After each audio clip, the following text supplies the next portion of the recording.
Pucuk turi atau pucuk geti. Hari ni kita nak masak lemak putih.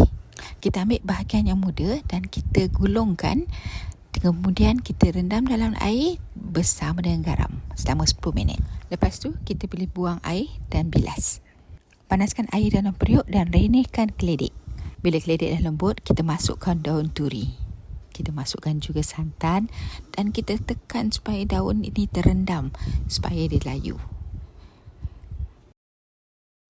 Kita kena kerak kacau kuah ni supaya dia tak pecah minyak dan sayur tu masak dengan sempurna. Saya cukup suka letak telur dalam masak lemak putih dan terpulang pada korang nak letak atau tidak. Dan kacau lagi. Kemudian jangan lupa letak garam. Dah siap.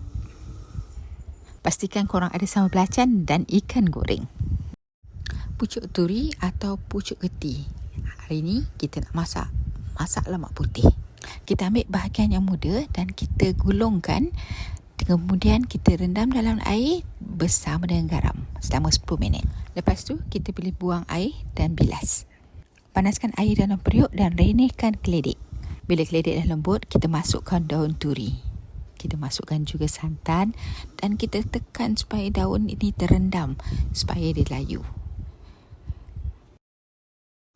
Kita kena kerak kacau kuah ni supaya dia tak pecah minyak dan sayur tu masak dengan sempurna.